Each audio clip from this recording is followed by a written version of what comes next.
എന്നാൽ പിന്നെ പോയാലോ? അപ്പം ഇന്ന് ഞാൻ എവിടെയാണ് ഉള്ളതെന്ന് വെച്ചാൽ സ്കാഗ്വേയിലാണ്. സ്കാഗ്വേ ഈസ് എ ചാമിങ് ആയിട്ടുള്ള അലാസ്കയിലെ ഒരു ടൗണാണ്. അലാസ്കയെ വെച്ച് നോക്കുവാണെങ്കിൽ ഏറ്റവും മനോഹരമായിട്ടുള്ള ഒരു പ്ലേസ് തന്നെയാണ് സ്കാഗ്വേ എന്ന് പറയുന്നത്. വെൽക്കം ടു സ്കാഗ്വേ എന്ന് പറയുന്നൊരു ബോർഡും കാര്യങ്ങളൊക്കെ അവിടെ വെച്ചിട്ടുണ്ട്. ഏറ്റവും കൂടുതൽ ടൂറിസ്റ്റുകൾക്ക് ഫോട്ടോയൊക്കെ എടുക്കാൻ പറ്റിയൊരു സ്പോട്ട് തന്നെയാണ്. ക്ലോണ്ടേക്ക് ഗോൾഡ് റഷിൻ്റെ കാലത്ത് ഏറ്റവും പ്രധാനപ്പെട്ട ഒരു തുറമുഖമായിരുന്നു സ്കാഗ്വേ എന്ന് പറയുന്നത്. സ്കാഗ്വേയിൽ ഒരുപാടൊന്നും ജനസാന്ദ്രത കൂടിയ ഒരു സ്ഥലമൊന്നുമല്ല. 1500-നകത്ത് ജനസാന്ദ്രത മാത്രമേ സ്കാഗ്വേയിലുള്ളൂ. ഇത് സമ്മർ ടൈമിൽ ഇതിൽ കൂടുതലാവും. സ്കാഗ്വേയുടെ മനോഹാരിത എന്ന് പറയുന്നത് നമുക്ക് കാണുന്ന ഒരു ഫോണിൽ കാണുന്ന ഭംഗിയല്ല, നമ്മൾ ഐ വിഷ്വലി കാണുമ്പോഴത്തേക്ക് റിയലി എന്താ പറയുക, ഞാനിതിൻ്റെ ഫുള്ളൊന്ന് റൗണ്ട് ചെയ്ത് കാണിച്ചു തരാവേ. ഞാൻ ഇവിടുന്ന് എന്താണ് കാണുന്നതെന്ന്. തികച്ചും ആ കാണുന്ന മൗണ്ടെയിൻ ഇല്ലേ, അതെല്ലാം മഞ്ഞ് ടൈമിൽ നല്ല രീതിയിൽ വൈറ്റായിട്ടാണ് കാണുന്നത്. കൂടുതലും ഇവിടെ തുറമുഖം ആയതുകൊണ്ട് തന്നെ ക്രൂസ് ഷിപ്പുകളാണ് കൂടുതലും ഇവിടെ വരുന്നത്. അതുപോലെ തന്നെ ഇവിടെ ഒരുപാട് ഹോട്ടലും കാര്യങ്ങളൊന്നും ഇവിടെ ഇല്ല. ഇതിവിടെ കാണുന്ന ഒരു ഹോട്ടലാണ്. നല്ല ഭംഗിയില്ലേ കാണാനായിട്ട്? നല്ല രീതിയിൽ അവർ നീറ്റ് ആൻഡ് ക്ലീൻ ആയിട്ട് ഹോട്ടലും കാര്യങ്ങളും അതിൻ്റെ പരിസരങ്ങളും എല്ലാം കൊടുത്തേക്കുവാണ്. ഇത് മുന്നോട്ട് പോകുന്ന പാതയാണ്. ഇതെങ്ങോട്ട് പോകും? ഈ പാത കഴിഞ്ഞ് മുന്നോട്ട് പോകുമ്പോഴത്തേക്കും നമ്മൾ കാണുന്നത് റോഡും അതിന് സൈഡിലേക്ക് കാണുന്നത് ലോകത്തിലെ ഏറ്റവും മനോഹരമായ റെയിൽവേ എന്നറിയപ്പെടുന്ന വൈറ്റ് പാസും യൂക്കോൺ റെയിൽ റോഡും സ്കാഗ്വേയിലാണുള്ളത്. തികച്ചും ആകർഷണീയമായ ഒന്ന് തന്നെയാണത്. ഈ കാണുന്ന മൗണ്ടെയിൻ കണ്ടില്ലേ? ഈ കാണുന്ന മൗണ്ടെയിൻ ചുറ്റി വരികയാണ് ആ ട്രെയിന്. അത് തികച്ചും സഞ്ചാരികൾക്ക് വല്ലാത്തൊരു അനുഭവം തന്നെയായിരിക്കും നൽകുന്നത്. അത് ഉറപ്പാണ്. ഈ കാണുന്ന ഭംഗി പോലെ ആയിരിക്കില്ല. തികച്ചും ആ ട്രെയിൻ അത് ചുറ്റി വരുമ്പോൾ അതിൻ്റെ കാടും അതിൻ്റെ ഭംഗിയും ആസ്വദിക്കുമെന്ന് പറയുന്നത് തികച്ചും ഒരു വല്ലാത്ത അനുഭൂതി തന്നെയായിരിക്കും നമുക്ക് നൽകുന്നത്. റോഡിലൊന്നും വലിയ തിരക്കോ കാര്യങ്ങളോ സമ്മർ വെക്കേഷനിൽ കൂടുതലായിട്ടും കാണുന്ന ഒരു സ്ഥിരം കാഴ്ചയാണ് ഇവിടുത്തത്. ഫാമിലി ആയിട്ടും മറ്റും ഫ്രണ്ട്സായിട്ടും സമ്മർ വെക്കേഷൻ ആഘോഷിക്കാനായിട്ട് ഇത്രയും പീസ്ഫുൾ ആയിട്ടുള്ള ഒരു പ്ലേസ് വേറെ ഇല്ലെന്ന് തന്നെ പറയാം. തികച്ചും എന്താ പറയുക, ഒരു പീസ്ഫുൾ ആയിട്ടുള്ള പ്ലേസ് തന്നെയാണ് സ്കാഗ്വേ എന്ന് പറയുന്നത്. നമുക്ക് കണ്ടാൽ തന്നെ അറിയാം അവിടുത്തെ അത് ഒരുപാട് വണ്ടിയുടെ ബഹളങ്ങളോ കാര്യങ്ങളോ. ഇപ്പം തന്നെ റോഡിലോട്ട് തന്നെ ഒരുപാട് പ്രൈവറ്റ് വണ്ടികളോ കാര്യങ്ങളോ ഒന്നുമില്ല. ഇപ്പം ഇവിടുന്ന് ടൗണിൽ പോകണമെങ്കിൽ തന്നെയും ഇവിടുന്ന് ക്രൂസ് ഷിപ്പിൻ്റെ ഷട്ടിലുകളാണ് കൂടുതലായിട്ട് ഉള്ളത്. സ്കാഗ്വേ പോർട്ടിൽ നിന്നും ഇവിടെ ചെറുതായിട്ടൊരു മാപ്പും കാര്യങ്ങളൊക്കെ വെച്ചിട്ടുണ്ട്. അത് ഏകദേശം ഒരു 1.5 കിലോമീറ്റർ ചുറ്റളവിൽ മാത്രമുള്ളൊരു ലാൻഡ്സ്കേപ്പ് മാത്രമാണ് സ്കാഗ്വേ ഉള്ളത്. അതിനെക്കുറിച്ചുള്ള ചെറിയൊരു മാപ്പാണ് അവിടെ കൊടുത്തേക്കുന്നത്. കൂടുതലും ടൂറിസ്റ്റുകളാണല്ലോ ഇവിടെ. ഇത് സാൽമൺ തടാകത്തിലേക്ക് പോകുന്ന ഒരു എൻട്രൻസ് ആണ്.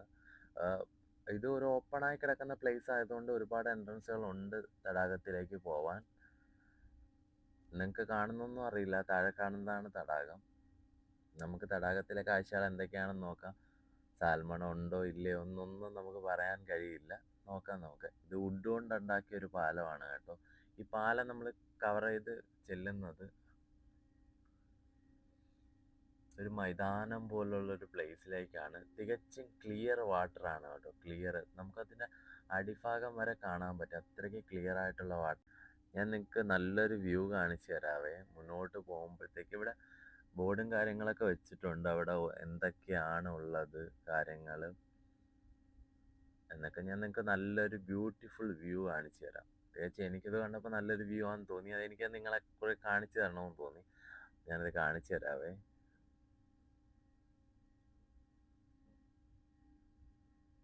നല്ല ഭംഗിയില്ലേ കാണാനായിട്ട്? ആ ആകാശമൊക്കെ കിടക്കുന്ന കാണാനായിട്ട് തികച്ചും എന്താ പറയുക, മസ്റ്റായിട്ട് ലൈഫിൽ എപ്പോഴെങ്കിലും വിസിറ്റ് ചെയ്യാൻ പറ്റുമെങ്കിൽ വിസിറ്റ് ചെയ്യാൻ പറ്റിയ ഒരു പ്ലേസ് തന്നെയാണ് സ്കാഗ്വേ എന്ന് പറയുന്നത് കേട്ടോ.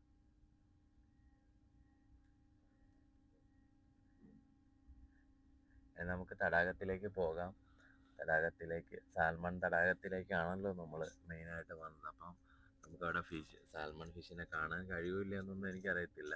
മുന്നേ ഒരിക്കൽ ഞാൻ വന്നപ്പോഴത്തേക്ക് എനിക്ക് കാണാൻ പറ്റിയായിരുന്നു. ഇപ്പം ഉണ്ടോ ഇല്ലയോ എന്നൊന്നും എനിക്കറിയത്തില്ല. എന്തായാലും ഞാൻ പറ്റുന്ന രീതിയിൽ നിങ്ങൾക്ക് കാണാൻ പറ്റുന്നോ എന്ന് നോക്കാം.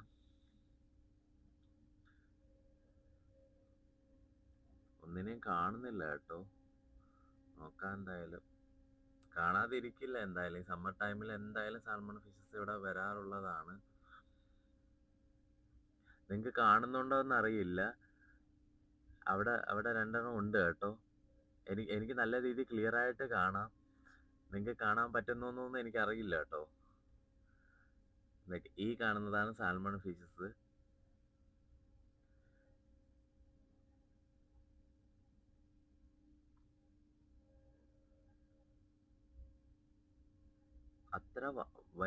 അത്ര വലിപ്പമുള്ളതൊന്നും അല്ല കേട്ടോ. അത്ര ആഴമുള്ള ഇതൊന്നും അല്ല. അപ്പോൾ ഇവിടെ ബോർഡും കാര്യങ്ങളൊക്കെ വെച്ചിട്ടുണ്ട്. നിങ്ങൾ ഓൺ റിസ്കിലാണ് ഇറങ്ങേണ്ടത്. ലൈഫ് ഗാർഡോ മറ്റോ ഒന്നുമില്ല. അതുപോലെ തന്നെ പസഫിക് സാൽമൺ ആണ് ഇവിടെ ഉള്ളത്. 3 ടൈപ്പിലുള്ള സാൽമൺ ഉണ്ട്. Pink salmon, coho salmon.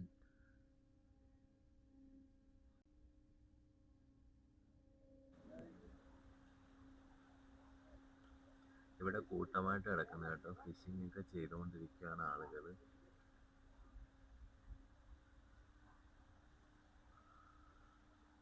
പക്ഷെ ഒന്നും കുടുങ്ങുന്നില്ല കേട്ടോ. ചെറിയൊരു തടാകമാണെങ്കിലും നല്ല തണുത്ത വെള്ളമാണ് കേട്ടോ. നല്ല തണുത്ത വെള്ളം. എനിക്ക് തോന്നുന്നു മൗണ്ടൈൻ്റെ മുകളിൽ നിന്നാണ് ഇതിൻ്റെ സ്റ്റാർട്ട് ചെയ്യുന്നത്. നല്ല തണുത്ത വെള്ളമാണ്. ഇവിടെ കൂട്ടമായിട്ട് കിടക്കുന്നുണ്ടോ? ഇതെല്ലാം സാൽമണാണ്.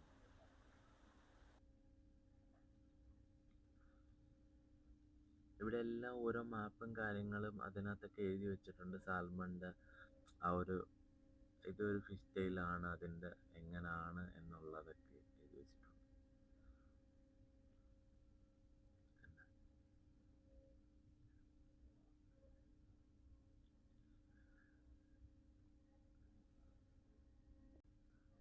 മുന്നേ കണ്ടില്ലേ ആ ഒരു സീനിയറി? ഇപ്പം ഞാൻ സൺഷൈൻ വന്നപ്പോഴത്തേക്കും തികച്ചും ആകാശവും പച്ചപ്പും ഒക്കെ കാണാൻ നല്ല ഭംഗിയില്ലേ കാണാനായിട്ട്?